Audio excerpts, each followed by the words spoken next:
Bem, nós vimos, então, esse conceito de bacia hidrográfica, que é a região que drena suas águas para o único ponto chamado de exutório. E vimos que a gente precisa muitas vezes fazer um balanço hídrico nessa bacia hidrográfica. E a principal entrada, então, nesse balanço hídrico, a principal entrada que vai penetrar aqui esse volume de controle na bacia hidrográfica é a precipitação.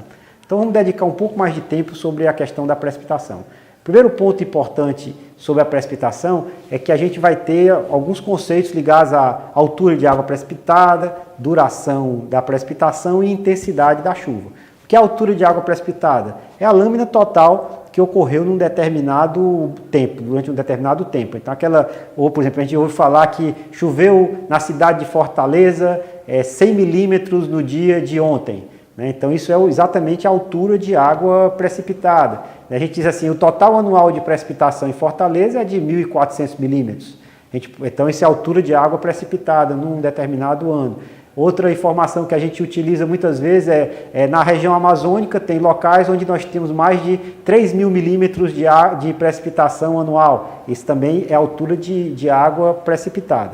O outro conceito que a gente utiliza, porque se a gente fala na altura e não fala na duração, a gente às vezes fica sem ter uma informação importante. Porque, por exemplo, se eu falo 100 milímetros de chuva, pode ser muito pouco e associado a uma seca, ou pode ser muito, se eu tiver associado ao total de chuva que aconteceu, por exemplo, em um ano.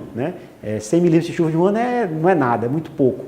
E 100 milímetros de chuva em um dia é chuva demais. Então, uma dimensão importante que a gente tem que utilizar quando a gente tratar da questão da chuva é exatamente a duração da chuva. Então, a altura é importante e você tem a duração. A terceira variável importante que a gente vai ter que utilizar é a variável denominada de intensidade da chuva. O que é a intensidade da chuva? É a razão da altura precipitada dividida pela duração. Vamos aqui dar um exemplo.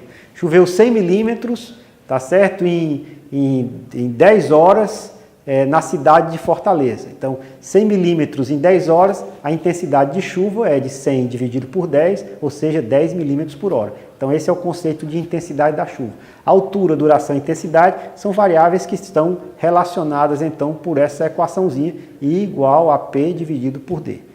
Um outro conceito importante que a gente vai ter que utilizar quando a gente estiver caracterizando as chuvas é exatamente o conceito de período de retorno, que eu já disse para vocês, mas vou repetir agora. Período de retorno, então, é o tempo médio em que um evento pode ser igualado ou superado pelo menos uma vez. Qual a relevância de a gente ter esse conceito de período de retorno? Porque ele está associado à probabilidade de acontecer uma determinada altura, uma determinada duração. Isso é importante para o dimensionamento de algumas infraestruturas. Então, quando eu estou trabalhando, por exemplo, com drenagem urbana, eu defino uma certa duração de uma chuva de projeto e para aquela duração da chuva de projeto, eu vou também estabelecer qual é o risco que eu estou disposto a correr. Por exemplo, uma chuva de 15 minutos que acontece em média uma vez a cada 10 anos. Tá certo? Então, uma vez a cada 10 anos é o período de retorno, que é o período de retorno de 10 anos. Tem a probabilidade de acontecer 1 dividido por 10. Então, qual é a chuva de 15 minutos que tem essa probabilidade de acontecer? Então, aí eu vou calcular a intensidade da chuva, tá certo? Que está associada a essa duração e a esse risco. Então, esse conceito de período de retorno é decisivo para a gente poder dimensionar essas infraestruturas, porque a gente vai saber exatamente qual é o risco de ocorrência desse evento. Então, o risco de ocorrência está associado a esse conceito de período de retorno, e esse conceito de período de retorno, no caso de cheias, está associado ao que a gente chamou de probabilidade de excedência, ou seja, a probabilidade de nós termos eventos superiores àquele evento que eu estou analisando, tá certo? E vai ter, então, probabilidade de excedência e probabilidade de não excedência. Probabilidade de excedência é a probabilidade de ser maior, 1 sobre esse valor da probabilidade de excedência é o período de retorno, e a probabilidade de não excedência é a probabilidade de a gente ter eventos menores do que aquele que eu estou estimando. Tá certo? Então, um outro ponto importante é que eu falei que a gente precisava definir essa duração da chuva. Como é que eu defino a duração da chuva? Normalmente a gente vai utilizar como conceito de definição, um parâmetro para a definição da duração dessa chuva de projeto, da chuva que a gente está analisando, o conceito de tempo de concentração. O que é o tempo de concentração? É a duração o tempo necessário para que a água que caiu no ponto mais distante na bacia chegue ao exutório.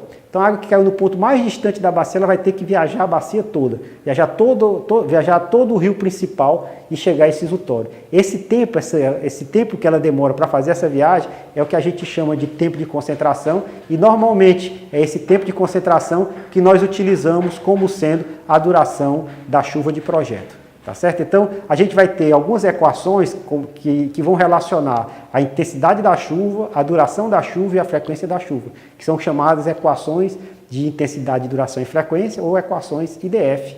Tá certo? Essas equações IDF, elas têm uma fórmula famosa, que é a fórmula de Horner, e que vocês estão vendo aí, que I igual a T elevado a M, dividido por D mais B elevado a C.